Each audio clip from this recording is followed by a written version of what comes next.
Assalamualaikum students, how are you all? Hope you are fine and safe. चलें आ जाए अपने bio के topics पे.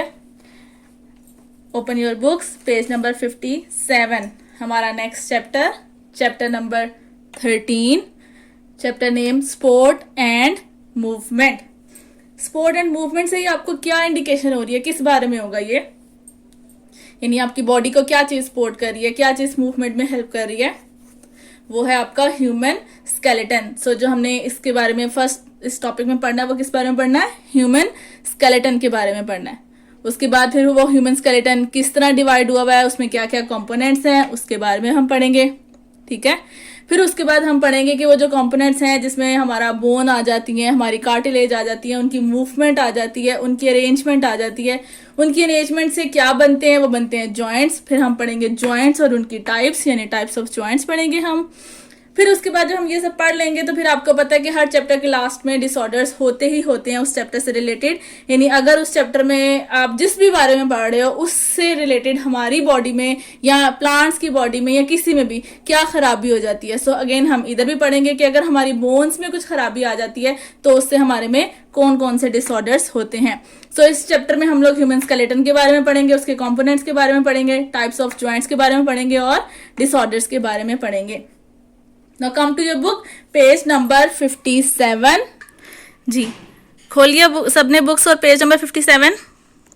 The organism with greater size needs support to keep their body mass as one unit. यानी अगर तो छोटे animals हैं तो उनको अपनी बॉडी को होल्ड करने के लिए, सपोर्ट करने के लिए कुछ इस तरह से स्केलेटन की जरूरत नहीं पड़ती है. ठीक है.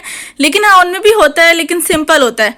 हम बड़े साइज के हैं, हमारे अलावा एनिमल्स भी देख लो, जिराफ देख लो, लॉइन देख लो, एलिफेंट देख लो, सब बड़े हैं. सो जो बड़े साइज का कोई भी ऑर्गेनिज्म है उसको अपनी बॉडी को संभालने के लिए, एक जगह इकट्ठा रखने के लिए सपोर्ट की जरूरत होती है. ठीक है. और सपोर्ट के साथ साथ वो सपोर्ट उसको कौन दे रहा है, उसका स्केलेटन दे रहा है. This is particularly true for the organisms that live on land. So specially ये चीज उनके लिए ज्यादा बेहतर है जो कि लैंड पे रहने वाले एनिमल्स हैं. नो डाउट पानी में रहने वाली फिशेस में भी आपका स्केलेटन होता है, लेकिन वो सिंपल होता है as compared to large animals. We know that movement and locomotion are characteristics of animal. Movement आपकी बॉडी की भी मूवमेंट हो सकती है, आप ओवरऑल भी मूव कर सकते हो. और लोकोमोशन, अगेन लोकोमोशन का भी मतलब यही होता है, मूव यानी एक प्लेस से दूसरी जगह पे मूव करके जाना. ठीक है. Movement is a general term meaning the act of changing place और पोजीशन बाय एंटायर बॉडी और बाय इट्स पार्ट. यानी मूवमेंट में आप कह सकते हो आप पूरी बॉडी को एक जगह से दूसरी जगह भी मूव कर सकते हो और बॉडी का एक पार्ट यानी अपने हैंड को जस्ट मूव कर सकते हो, अपने हेड को जस्ट मूव कर सकते हो. ठीक है. मूवमेंट में ये बात आ जाती है. There are two types of movement, that is movement of body parts and locomotion. Locomotion मतलब एंटायर बॉडी का मूव करना, यानी आप एक जगह से उठ के दूसरी जगह, यानी आप एक क्लास में बैठे हुए हो तो वहां से उठ के आप दूसरी क्लास में जा रहे हो. ठीक है. पूरी बॉडी को मूव करके लेके जाना आ जाता है इसमें. Locomotion is the movement of an animal as a whole from one place to another. So यहाँ पे आ जाती है आपकी मूवमेंट और लोकोमोशन की definition. In this chapter, we will study human skeletal system, which is primarily responsible for sport and movement. ठीक है. सो हमें बेसिकली क्या चीज है जो कि हमें स्पोर्ट और मूव कर रही है, skeletal system. Human skeleton. Skeletal system or skeleton is defined as the framework of hard articulated structures that provide physical support, attachment for skeletal muscles and protection for the bodies of animal. Simple है, इसमें कुछ भी ऐसा मुश्किल नहीं है. Skeleton क्या है, आपके अंदर हार्ड फ्रेमवर्क है. फ्रेमवर्क मतलब बहुत सारी बोन्स का जुड़ना. ठीक है. Articulated structures that provide physical support, जो आपको फिजिकली सपोर्ट कर रहे हैं. ठीक है. आप हाथ लगाते हो खुद को तो पता चलता है अंदर कुछ है.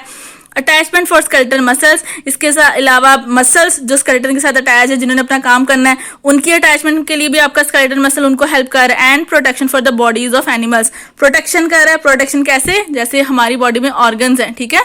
तो ऑर्गन्स बहुत सारे, मोस्टली ज्यादातर ऑर्गन्स हमारी बॉडी में आपके स्केलेटन के अंदर है. जैसे आपका लंग्स ले लो, अपना हार्ट ले लो. ठीक है. तो ये उसको क्या कर रहा है, सेव कर रहा है, उनको प्रोटेक्ट कर रहा है इंजरी से. Like other vertebrates, the human skeleton is on the inside of body and is called endoskeleton. हमारी बॉडी में हमारा स्केलेटन कहाँ है, अंदर की तरफ है. तो जिनका स्केलेटन अंदर की तरफ होता है उनको एंडोस्केलेटन कहते हैं. In the living body the skeleton is very much alive. यानी आप कह सकते हो हमारे अंदर हमारा स्केलेटन अलाइव है, जिंदा है. Bones and cartilage are made of living cells. क्यों जिंदा है? क्योंकि हमारी जो बोन्स और कार्टिलेज हैं वो लिविंग सेल्स की बनी हुई हैं। And also have nerves and blood vessels in them. हम और उस बोन्स के अंदर क्या है? नर्व्स भी हैं और ब्लड वेसल्स भी हैं। They grow and have the ability to repair themselves. और आपके जो स्केलेटल सिस्टम है उसके अंदर एक और एबिलिटी है, वो ये कि वो ग्रो भी करता है, बड़ा होता है, और साथ में खुद को अगर खराब हो जाता है हल्का फुल्का तो वो खुद को रिपेयर भी कर सकता है। अब ये जो बड़े होने वाली एग्जांपल है ये आप इजीली ले सकते हो कि जो छोटा बच्चा होता है बोन्स उसमें भी होती हैं, लेकिन वो बड़ा भी तो हो रहा होता है ना, यानी उसकी बोन्स क्या कर रही हैं? ग्रो कर रही हैं। और रिपेयर में ले सकते हो कि जैसे थोड़ी सी बोन फ्रैक्चर हो जाती है, आप थोड़े अरसे के लिए प्लास्टर चढ़ाते हो, उसके बाद जी बोन ठीक होगी और आप सही हो जाते हो। ठीक है, सो इसलिए उन्होंने कहा है कि ये आपका लिविंग, आपको यानी कह सकते हो कि आपका स्केलेटल सिस्टम लिविंग है। अच्छा जी, blue box, the skeletal system of some invertebrates for example arthropods is on the outside of the body and is called exoskeleton. Differentiate between endoskeleton and exoskeleton का क्वेश्चन आ सकता है। Exoskeleton क्या है? ऐसा स्केलेटन जो कि बॉडी से बाहर होता है। और एंडोस्केलेटन क्या है? ऐसा स्केलेटन जो कि बॉडी से अंदर होता है। एंडोस्केलेटन की एग्जांपल क्या है? वर्टिब्रेट्स। और एक्सोस्केलेटन की एग्जांपल क्या है? इनवर्टिब्रेट्स। इसमें मैं एग्जांपल दे सकती हूँ आपको आपके शेल एनिमल्स की। ठीक है, जो आपका स्पेशली जो आपकी सिप्पी जिसको कहते हो, ठीक है, वो जो सिप्पी है, शेल है, वो शेल है ना, उसके अंदर एनिमल होता है। जब आपको वो सिप्पी मिलती है तो वो जो अंदर वाला एनिमल होता है वो डेड हो चुका होता है, वो खत्म हो चुका होता है। ठीक, चलें नीचे आ जाए। रोल ऑफ स्केलेटल सिस्टम, यानी कि स्केलेटल सिस्टम हमें क्या रोल प्ले कर रहा है। The big function of skeletal system are protection, support and movement. ये तो जनरली ऊपर भी हम पढ़ चुके हैं। क्या क्या कर रहा है? हमें हमारी बॉडी को प्रोटेक्ट कर रहा है, सपोर्ट कर रहा है और मूवमेंट में हेल्प कर रहा है। In our body skeleton works very closely with the muscular system to help us move. ठीक है, स्केलेटन खुद मूव नहीं करता है, स्केलेटन के साथ मसल्स अटैच होते हैं और वो मसल्स जब कॉन्ट्रैक्ट रिलैक्स करते हैं तो स्केलेटल की मूवमेंट होती है। ठीक हो गया, इसलिए वो यहाँ पे कह रहे हैं कि हमारी बॉडी का जो स्केलेटन है वो हमारे मस्कुलर सिस्टम के साथ काम करता है, बहुत क्लोजली है उसके साथ। Similarly, skeleton provide protection to many internal organs. For example, skull protects brain, vertebral column protects spinal cord, and rib protect most of our other internal organs. ये मैंने बात आपको ऊपर भी बताई थी कि हमारे जो प्रोटेक्शन वाली एग्जांपल है वो कैसे आ सकती है कि हमारी जो हार्ट है और जो लंग्स है उसको रिब्स ने प्रोटेक्ट किया हुआ है, इसी तरह हमारी जो ब्रेन है उसको स्कल ने प्रोटेक्ट किया हुआ है, हमारी जो स्पाइनल कॉर्ड है उसको वर्टिब्रल कॉलम ने प्रोटेक्ट किया हुआ है। Vertebral column also provide the main support to our body mass. और इसके अलावा बाकी सारे तो जो बोन्स हैं वो सपोर्ट कर ही लिए हैं, लेकिन वर्टिब्रल कॉलम मेन चीज़ है जो हमारी बॉडी को सीधा खड़ा करने में हेल्प कर रही है। अगर सोचें कि वर्टिब्रल कॉलम होता ही ना तो आपका हेड कहाँ होता। ठीक है ना, चलें नीचे आ जाए बोन्स एंड कार्टिलेज पे, यानी कि आपकी जो स्केलेटल सिस्टम है उसमें क्या क्या चीजें आ जाती हैं। Overall the human skeleton is made of bony framework, but in certain parts this framework is supplemented by cartilage. वो कह रहे हैं कि ज्यादातर आपकी ह्यूमन बॉडी का, ये नॉर्मली कह लो कि सबका जो वर्टिब्रेट्स का जो स्केलेटन है वो किससे बना हुआ है? बोन से। यानी बोन्स की काफी सारी एक फ्रेमवर्क है जो कि इकट्ठा हो रहा है और वो स्केलेटन बना रहा है। लेकिन हाँ, कहीं कहीं किसी किसी पार्ट में कार्टिलेज भी है। अब कार्टिलेज क्या है? आप इसमें एग्जांपल ले सकते हो अपने ईयर को। ठीक है, ईयर की जो आपकी बोन है वो असल में बोन नहीं है, वो कार्टिलेज है। देखो, आप ईयर को फोल्ड कर सकते हो, लेकिन आप अपने जो हैंड है, हैंड की जो ये आर्म्स या हैंड की जो ये बोन्स हैं, इनको आप फोल्ड नहीं कर सकते हो। ठीक है, तो कार्टिलेज टाइप आ जाती है एक, लेकिन बोन को नहीं कह सकते। बोन भी कनेक्टिव टिश्यू से बनी है और कार्टिलेज भी कनेक्टिव टिश्यू से बनी है। ठीक है, लेकिन बोन थोड़ी हार्ड आ जाती है, थोड़ी नहीं बहुत ज्यादा हार्ड आ जाती है, जबकि जो कार्टिलेज है वो थोड़ी हार्ड आती है। नेक्स्ट पेज पे आ जाए, आपका page number 58, cartilage. Cartilage is a dense, clear, blue, white, firm connective tissue, but less strong than bone. ठीक है, मैंने अभी पहले आपको बताया ये थोड़ा सा डेंस है लेकिन इतना ज्यादा नहीं, क्लियर है, व्हाइट कलर में है, तो कनेक्टिव टिश्यू है और बोन से थोड़ा स्ट्रॉन्ग है। The cells of cartilage are called chondrocytes, यानी ईच सेल, ठीक है, हर सेल को अलग-अलग नाम दिया गया और हर सेल का क्या नाम है? Chondrocyte. Each chondrocyte lies in a fluid space called lacuna. अब वो सेल कहाँ प्रेजेंट है? एक फ्लूइड लाइक स्पेस है, जगह है, और उस जगह का क्या नाम है? Lacuna. Present in the matrix of cartilage, और वो कहाँ है? लैक्यूना मैट्रिक्स में है कार्टिलेज के। और कार्टिलेज क्या है?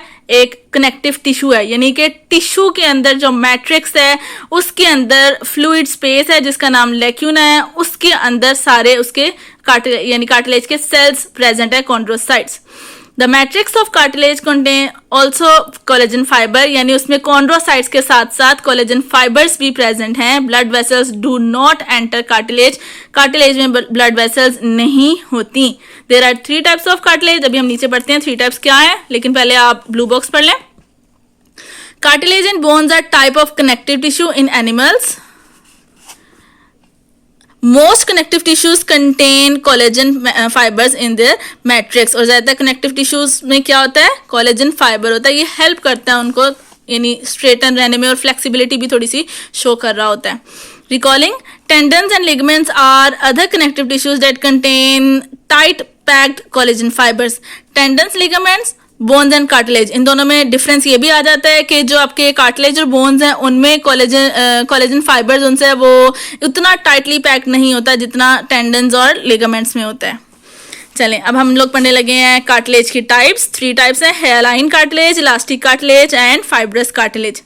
Hairline cartilage is strong yet flexible, strong भी है और फ्लेक्सिबल भी है. It is found covering the end of the long bones in the nose, pharynx, trachea and bronchial tubes, यानी जो हमारे बॉडी में लॉन्ग बोन्स हैं उनकी एंड्स पे पाई जाती है ये. फॉर एग्जांपल उन्होंने आपको दे दिया, आपकी नोज है, आपके लेरिंग्स है, ट्रैकिया है, ब्रोंकायल ट्यूब्स हैं. Elastic cartilage, it is similar in structure to hyaline cartilage. It is also quite strong but has elasticity due to the network of elastic fiber in addition to collagen fiber. उसका name indicate कर रहा है elastic cartilage, मतलब उसमें कहीं ना कहीं कुछ elasticity है. So क्या है उसमें, elastic fiber है. collagen fiber तो तीनों में ही है, लेकिन इसमें उसके एडिशनल क्या है, elastic fiber है. It is found in epiglottics, pinna etcetera. ये कहाँ कहाँ मिलता है, आपके एपिग्लॉटिक्स में और पिन्ना में मिलता है. Fibrous cartilage is very tough and less flexible due to large number of thick collagen fibres present in net form. Fibrous cartilage tough होता है, क्यों, क्योंकि इसके अंदर बहुत ज्यादा फाइबर लाइक कोलेजन फाइबर यानी प्रेजेंट है, और वो किस फॉर्म में है, नेट फॉर्म में. नेट क्या होती है, गिरहा लगी हुई है, गुंजल बने हुए हैं. It is found in intervertebral disc, और ये कहाँ होती है, आपकी जो वर्टिब्रल डिस्क हैं उनके अंदर प्रेजेंट होती है. ठीक हो गया. अब जो साथ में डायग्राम बनी हुई है, ये डायग्राम आपका होमवर्क है. कहाँ पे क्या कार्टिलेज है ये आप लोग लिख के लेकर आओगे. जब आप आओगे तो मैं सबसे पूछूंगी. अब आप लोग खोल लें अपना प्रैक्टिकल नोटबुक. उसमें जो पेज नंबर 5 है उस पे जो डायग्राम बनी हुई है वो आपने बनानी है. ये वाली डायग्राम है जो आपने बनानी है, और ये आपका एक्सपेरिमेंट नंबर 10.2 है. ठीक है, पेज नंबर 5 पर है, ये डायग्राम आपने बनानी है. कार्टिलेज का जो आपका ये इसके ऊपर क्वेश्चन आ जाता है, what are the types of cartilage, so आपने उसको अच्छे से याद करना है.